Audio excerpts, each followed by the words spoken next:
Hey guys, Holly here, back with another quick car video, and today we're talking about the paleo diet. So I actually filmed this video earlier, and I accidentally deleted it, so that kind of sucks, but I'm just going to go back over what I had talked about in the video before I deleted it. So, to make a long story short, this will be fairly brief, but paleo is essentially, a lot of people call it like the caveman diet.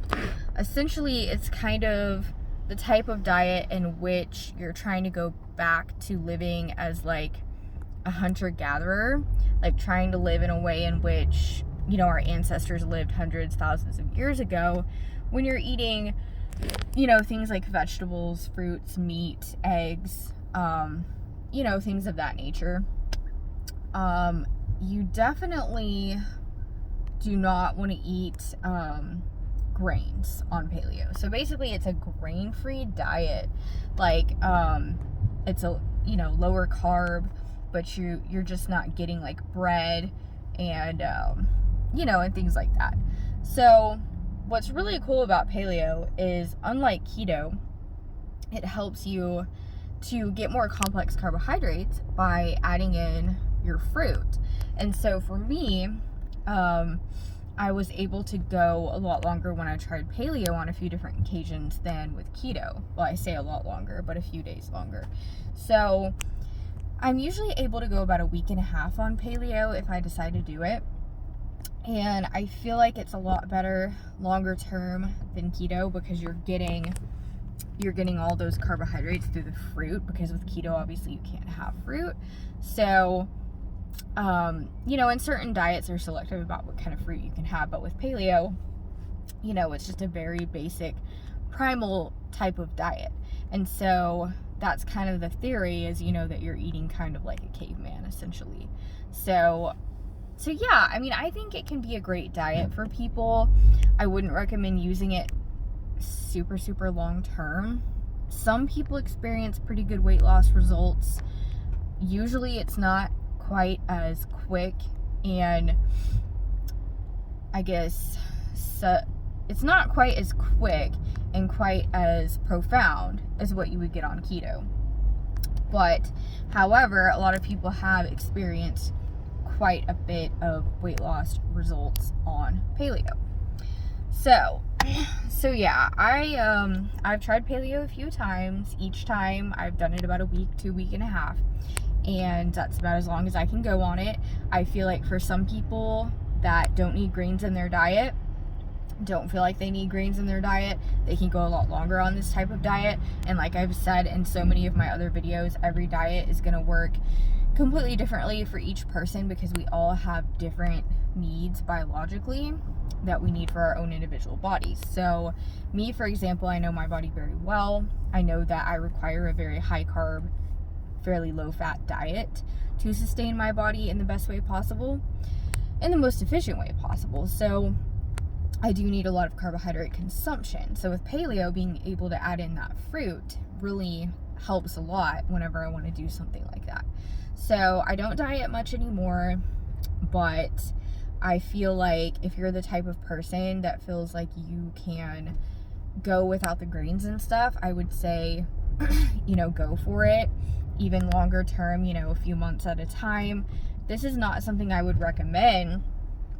I wouldn't recommend doing paleo for more than 3 or 4 months at a time. I would say 5 or 6 absolute max, and that's just my opinion. I'm not a doctor, I'm not a nutritionist or a dietitian, but this is definitely just strictly my opinion. So yeah, I hope this video helps, and I will want to point out that there are a lot of substitutes that you can use with paleo as well as with keto and Atkins for, you know, to replace your carbohydrates. Like, it's not the same, but you can get things like certain types of pasta that are lower carb. I mean, there's like rice pasta, there's quinoa, there is cauliflower pasta now, and a lot of these products are really good. You can even get cauliflower pizza, and it really helps you to just get a lower carb, you know, lower carb options into your diet. And I'm a big fan of getting lower carb options into the diet without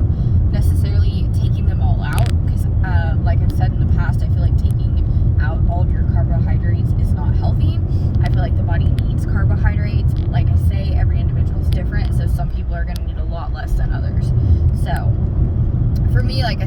lot of carbohydrates and a lot of grains in my diet to sustain my body properly. So obviously for me, paleo is not a very good option for me to do long term. But, you know, as a little extra boost here and there, I think it's okay for me. And for a lot of people like the paleo diet because it gives them more variety than keto and some of the other low carb diets out there. It gives them a little more leeway so that they can have a healthier, you know, just more to choose from and more to feel satisfied. So the last thing I'll point out is with fruit. A lot of people will try to say that you shouldn't eat fruit because it's got too much sugar, blah, blah, blah, etc., this and that.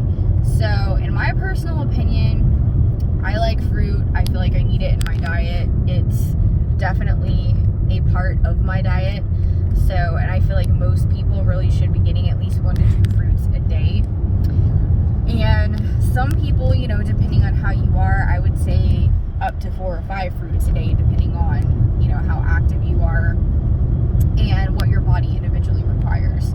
So for me, I will usually do, you know, 2 to 4 fruits per day because I am constantly on the go and I feel like the body needs carbohydrates, and I feel like you just want to simply realize what you're taking in and making sure that you're taking in complex carbs and not simple carbs. So not starchy white bread. And instead of just getting regular white or wheat bread, because a lot of times wheat bread can actually contain bleached flour. If you're not looking carefully, it can contain a lot of things that aren't actually good for you at all.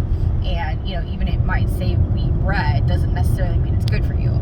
So you want to make sure you're doing like whole grains, you know, with your complex carbohydrates when it comes to your bread and pasta and things of that nature. So you can do like, you know, whole grain pastas, and I mean, these days there are so many products on the market you can get.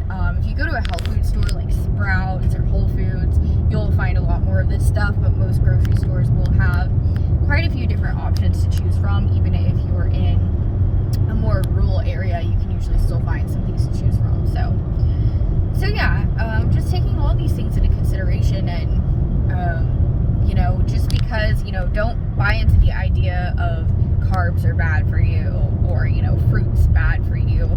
And, you know, everyone's going to have a different opinion on this. There are going to be people that don't agree with me, obviously. So this is my opinion. But as far as I'm concerned, my take on carbohydrates is different than some